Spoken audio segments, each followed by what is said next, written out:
এটা আমি অনেক সময় অনেক জায়গায় ফেস করেছি, আমি দেখেছি, অনেক দর্শকের সাথে কথা হয়েছে। অনেক সময় আমরা খারাপ খেললে বলে যে ভাই আপনারা ভালো খেলছেন না, আমাদের টাকাই তো আপনারা চলেন, যে আমরা টাকা দিই বলেই তো আপনারা মাঠে খেলছেন। জিনিসটা আসলে এরকম না।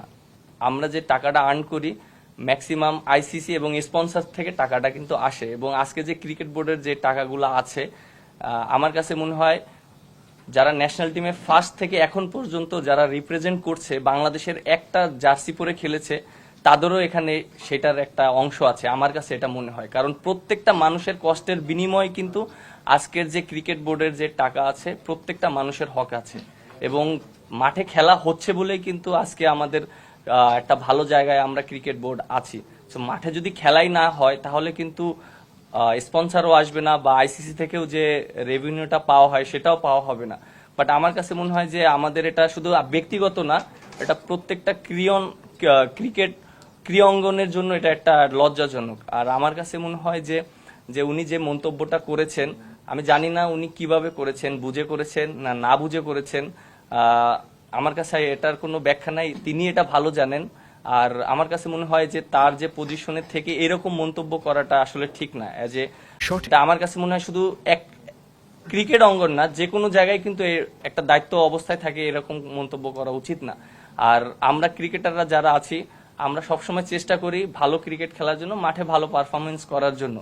এবং আপনারা যেটা জানেন যে আমরা কিন্তু সবসময় সমালোচনা হই, আমরা মাঠে খেলি, পারফর্ম না করলে এমন কোনো প্লেয়ার নেই বাংলাদেশের মানুষ সমালোচনা করেনি। আপনারাও সবসময় সমালোচনা করেন বা সবসময় আপনারা ভালো বলেন, বাট আমার কাছে খুব ভালো লাগছে যে আপনারা আমাদের এখন যে আমরা যে স্টেপটা নিচ্ছি, আপনারা আমাদেরকে সমর্থন করছেন, এই জিনিসটা আমার কাছে খুবই ভালো লেগেছে।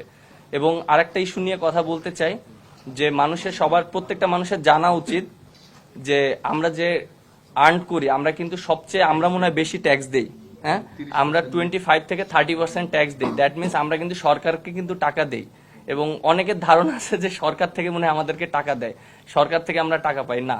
আমরা সম্পূর্ণটা ক্রিকেট খেলে, মাঠে ক্রিকেট খেলে সম্পূর্ণটা আমরা ওইভাবে টাকাটা পাওয়া হয়। এই জিনিসটা হয়তো ক্লিয়ার করা হয় না, আমাদেরকে অনেক ধরনের ভুল বোঝানো হয়। সো এই জিনিসটা সবার জানা উচিত। বাবা মিরাজ, অনূর্ধ্ব-19 পর্যন্ত তো আপনারা খুব ভালো খেলেন। অনূর্ধ্ব-19 শেষ হওয়ার পরে আপনাদের কি টাকা পয়সা বাড়ি গাড়ি হয়ে যায়? আমার তো মনে হয় আপনারা বাংলাদেশের জন্ম না হলে ন্যাশনাল টিভির চান্সই পাইতেন না। আপনি দর্শকদের অবজ্ঞা করেন। আমরা প্রবাসীরা কি পরিমাণ কাজ ফাঁকি দিয়ে আপনাদের খেলা দেখি জানেন? আপনারা কি খেলেন? আপনাদের এভারেজ কি? আজ আপনি যদি বাড়ি ইন্ডিয়ায় হতো, আপনারা তো জীবনে চান্সই পেতেন না ন্যাশনাল টিমে। আমাদের দর্শকদের নিয়ে ইমোশন নিয়ে আপনারা খেলা করেন। আপনারা কত বড় প্লেয়ার হয়ে গেছেন। আপনাদের অর্জনটা কি?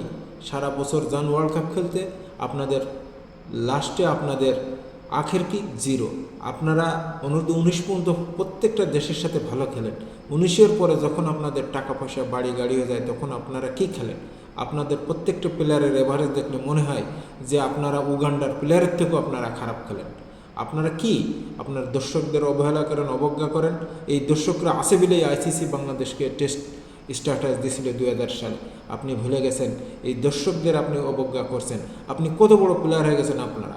মোহাম্মদ মিথুন কিসের প্লেয়ার? শামসুর রহমান কিসের প্লেয়ার? আমার তো মনে হয় আপনাদের যদি জন্ম ইন্ডিয়া হতো, আপনারা কোনোদিনই ন্যাশনাল টিমে চান্স পেতেন না।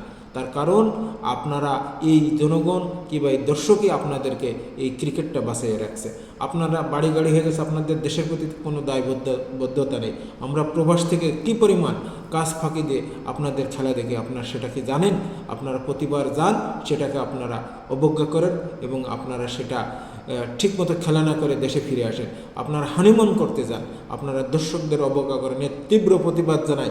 আপনারা যেন দ্বিতীয়বার আর দর্শকদের নিয়ে কোনো কথা বলবেন না। আমি মনে করি বাংলাদেশের ক্রিকেট বন্ধ করে দেওয়া উচিত। বন্ধ করে দিয়ে আপনাদেরকে সমস্ত কিছু ব্যান করে দেওয়া।